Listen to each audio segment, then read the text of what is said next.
One of the interesting conversations that I have with my girlfriends, and I've heard with a lot of male friends that I have too, is that there is this thing called inferiority complex in relationships that is popping up, especially among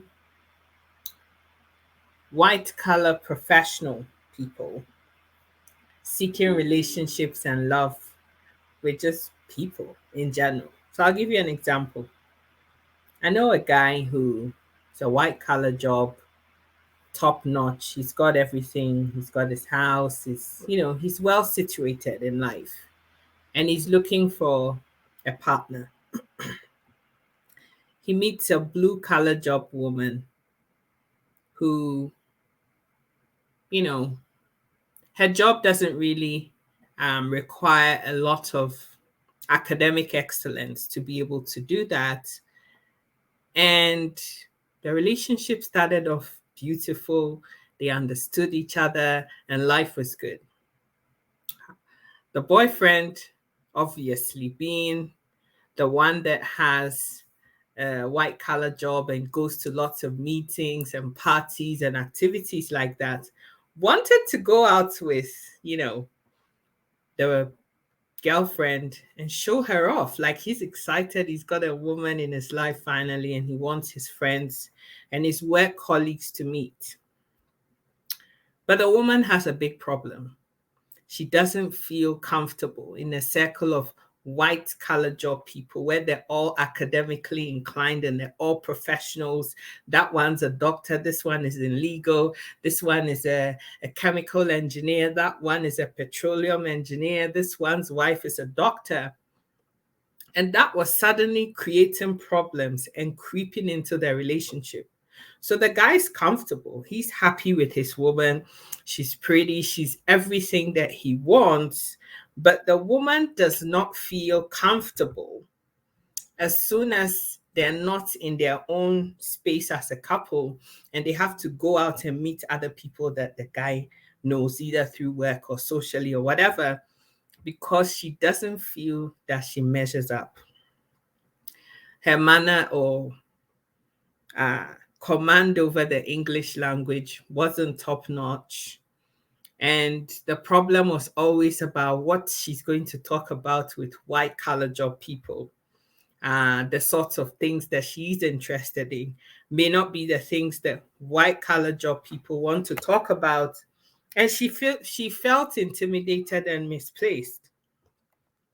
So she didn't end up going for this party, but over the weeks and months, this became a big issue. So whenever she'd go to visit her boyfriend, this guy's a white collar job guy. He's top notch. He's in management. So the boyfriend's going to be talking to other colleagues.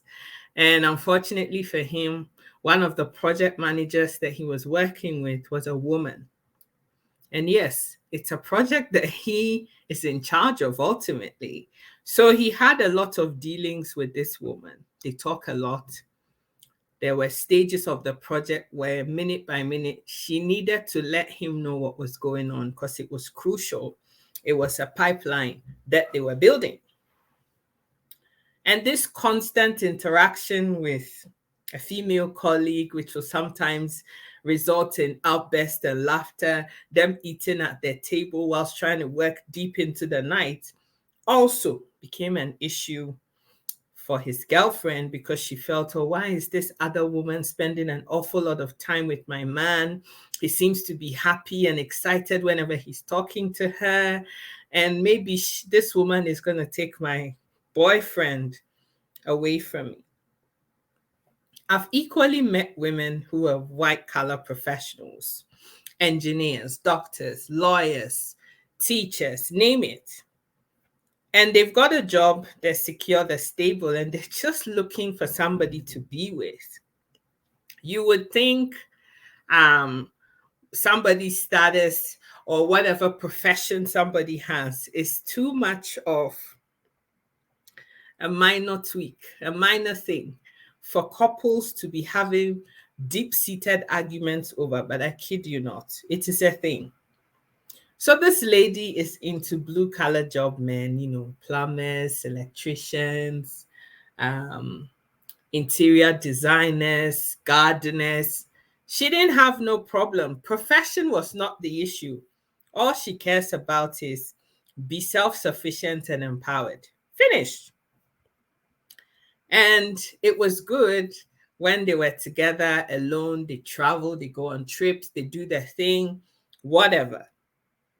But as soon as the girl wanted the guy to meet her work colleagues and other friends that she had, her girlfriends, for example, the guy would always decline to go to these parties or in whatever it was because he said, well, I'm a plumber, or I'm a gardener, or I'm a carpenter. What am I going to talk about with these white collar job people that are doctors, and they're not going to have any interests that I have? You see, but I've come to the conclusion that the issue isn't necessarily about the profession that you have. Because at the end of the day, if you're proud of yourself and you know who you are in whatever you do, because by the way, some of us who live in the West here know the artisans, the electricians, the carpenters, some of the gardeners, and those people that are in those kind of very manual intensive hands-on jobs actually sometimes make more money than the so-called white collar job counterparts. So the issue isn't necessarily about what you do, it's the confidence that you're lacking to rock what you do and be proud of what you do and yourself is the problem. Now, the thing is that a lot of people that find themselves in this category or have this inferiority complex issue then try to project this deficient thing that is in their head that they have onto you, the other partner, making it an issue for you, as if it's your fault that you're trying to diminish them or make them feel small or little in themselves, when the issue is actually you yourself. If you're a carpenter and you're self sufficient and you're happy and proud of what you do, why in the hell should you be intimidated by a doctor that you're dating who has other fellow doctors that she hangs out with or spends time with? Why should that be an issue? And when you go out and meet people, if you're well read and you know how to express yourself, what you do fades into nothingness. Because a lot of white collar people actually want to know what other people do in their lives. So you see, the issue isn't necessarily about what you do as a blue collar job person. The issue is about you not having the confidence to love yourself and what you do and be proud of it, one. And secondly, be able to love the other person. Now, this is a very interesting topic and conversation that I had with one of my girlfriends a couple nights ago. And I just realized that, unfortunately, with a lot of our men in our community, there seems to be a gap. There seems to be a breed of men in our generation, I'm in my mid-40s, that have women, available women that are empowered, can stand on their own 2 feet, have everything, and are just looking for people to love and to be in companionship with. But you see, unfortunately, over the last 50, 60, 100 years, my grandfather and parents' ages had men being the ones that were the providers, the protectors, the ones that provided everything in the home and the people that always led. And especially in the area of finances, they actually had the women heavily reliant or completely reliant on them for sustenance. And because of that, now that that trend seems to be shifting, where you now have women that are empowered and are independent and stand on their own 2 feet and therefore have choices, men are finding it really difficult to find their place in that relationship or in this setting that we have now. You see, having an empowered woman is actually an asset, my brothers. It is a big asset. And if you will just learn to respect the woman that you have and be so proud of her and try to bring out the best in her and make her glow and shine and attain higher heights, you would be such a happy man in your life. But if you're thinking that because you're making $80,000 a year, and she's making $150,000 a year, somehow that makes you deficient as a man. And the problem is not really your spouse. You need to do whatever you need to do to measure up, if that's what the problem is.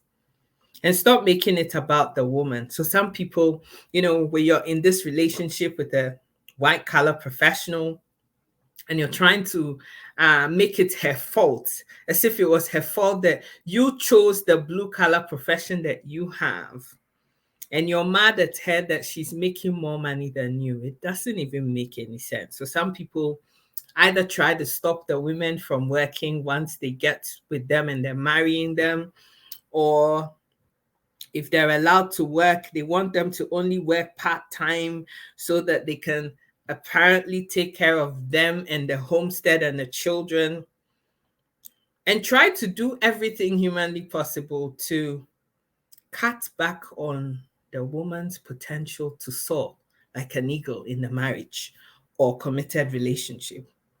Honey, having a woman who is empowered and is self-sufficient is an asset. You need to grow you some balls, cojones, to learn how to cope and share a life and be a partner, a supportive partner for that matter, to this empowered woman. Empowerment doesn't mean lord it over you, no. Empowerment just means that this control that you had back in the day over women, where you get to choose whether the woman sleeps or not, whether she can eat or breathe in your presence, what color panty she can wear, what kind of fabric she can wear, which she's now been able to take charge of and say, no, I don't want to wear African print today. I actually want to wear that other thing. I don't want to shop in Marks and Spencer anymore. I actually want to go to the bigger outlets, go to Hudson Bay and all the designer shops out there, buy a Gucci bag and do all the big stuff that other people do, be able to afford to go on holiday whenever I want to, and not feel intimidated about it or feel bad about it. And you guys are having all manner of problems with that instead of seeing that as an asset, a complementary to what you're doing. That should actually force and push you to be a better version of yourself, not see this as competition or somebody to have rifts with all the time. It doesn't make any sense at all. And to be honest with you, it is not attractive. So if there's something that is making you feel less than and unable to measure up to this woman or man that you're with, because it works both ways, you need to figure out what it is that is making you feel that way and do whatever it takes to take that feeling of less than, inadequate, don't measure up, out of your system. Because a lot of very beautiful relationships are being ruined because people feel that they're not measuring up, and it's all based on status and professional titles and qualifications that your potential significant others have. Women are never going to go back into the Stone Age where they waited for the men to bring the bread. The women are already baking the bread, selling the bread, distributing the bread, and eating the bread themselves and feeding their children too. So it is up to you, the man, to figure out your place. Be comfortable with what you do. Be proud of yourself and what you're bringing to the table, and fit in. If you want to lead, lead. Your position is not being taken away by anybody. Women and men are just out there looking for partners today. But if the issue is going to be about inferiority complex, that is a complex that you have, which you must fix. If it is English that you can't speak, please go get English lessons. It doesn't matter how old you are. You can do whatever you put your mind to. If you're not comfortable with your blue-collar job and what it makes you, and you need to do something about that in order to make more money, go and do that. If it's a business you need to start, go start that business. But do you figure out what it is that is making you feel less than and fix that problem? Because inferiority complex is not a very attractive or beautiful trait at all for some of you men and women out there who are looking to date. So figure it out and deal with it, because there are people out there waiting to date. But this complex of yours is a big turn off, a huge one. Fix it. It is not attractive at all.